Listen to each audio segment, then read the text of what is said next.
It happened in 2012. Played the IPL in 2012, and the lead up to that was interesting because I had scored my first Test 100 in Australia in 2012, followed by that game against Sri Lanka in Hobart, where we chased that total down within 40 overs. That came out of nowhere. Honestly, I did not believe that I could do something like that at the international stage. It happened. Gave me so much belief from there, and then Asia Cup came, and I got 183 against Pakistan. On a Sunday, everyone was watching, so things really just turned in about 6 months for me. But I forgot the basics of the game. I started, becoming more desperate, and I thought, this IPL, I'm going to dominate everyone. But the moment IPL started, a few games which didn't go my way, and my mindset completely dropped to the other end.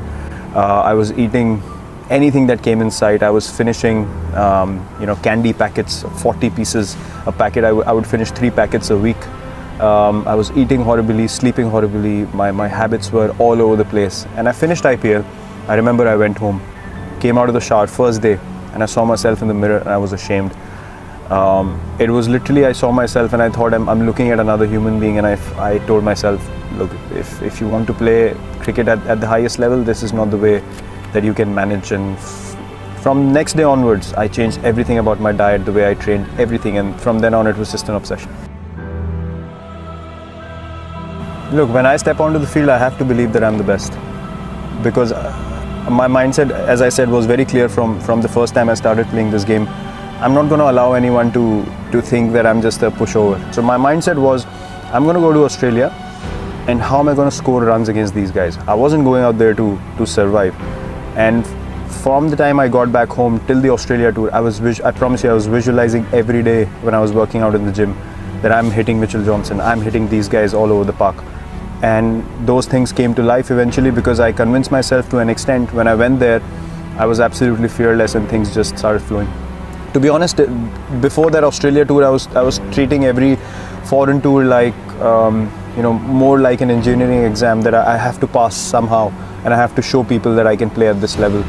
But there I realized that, once you're down and out, there was hardly anyone who came to help me. There was hardly anyone who was looking towards me and saying, listen, let's work together and try to get your game up to speed. Everyone was just going after me left, right and center. So I was like, am I playing to prove these people wrong? For what? I've got nothing to do with them, and they literally have nothing to contribute in my life. So I went back home. I was down for quite a bit. The great thing that happened at that stage was I realized who's with me, who's not. Things were filtered to an extent that I just got so relaxed. When I went back home, I was like, okay, I've hit rock bottom now. No one believes in me. Everyone thinks I should not be playing Test cricket. So what can I do? I can just work as hard as I can. For me, one thing was always very clear. When I step onto the field, I'm going to give 120% every game that I play. And one thing for a fact, that no one can count that against me. Till the time I play this game, I am going to play this way, and this is who I am. And if my mindset in the field is simple, I will not stand around wanting people to do something that I'm not able to do first. For me, every ball is an event. Every moment is an opportunity to make your team win. And that is exactly why you step onto the field. You have to make that time count. If you told me I had to walk away from this game tomorrow, I can walk away without any regrets. Because everything that I've done since I entered the Indian cricket team has always been for the team.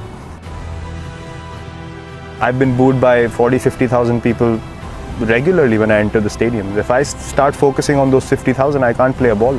For me, that's an opportunity. That's an opportunity for me to say, okay, fine, things are stacked up against me. Let me test myself how good I am. There always have been 2 options for me. Either it's fight or flight, and I've never taken flight. Fight or flight? I've never taken flight. For me, that's just not because look, I can take flight if I can't sleep peacefully at night. For me, it's not worth it. I might as well take the fight. If I fail, I know that I took the right option, and that gives me peace. For me, when I leave the field, as I just said, I need to be able to know that I've given everything I had, and I sleep like a baby. There is nothing else that can distract me then, because in my potential as a human being, God has blessed me with a healthy mind, healthy body, an opportunity which everyone wants. So I have to be honest to that. I have to live up to that. So for me, these things are just a process, just a part of the process, which is you keep moving forward. You keep taking the positive option. Whether you get success or not, that's irrelevant, but never take a backward step. Face the fear, look it in the eye and say, fine. I'm gonna have a smile on my face, and I'm gonna keep coming at you. And that's how I live my life as well. I don't live my life half and half. I've never done something which I'm not 100% convinced about. So for me, as I said, if you wanted me to walk away now, I'd have zero regrets in life or in cricket. But this culture is what is more dear to me, and I will do everything in my ability. Even if we lose a test match, I want us to go for the win, and not surrender or try to save a test match on day 3 or day 4.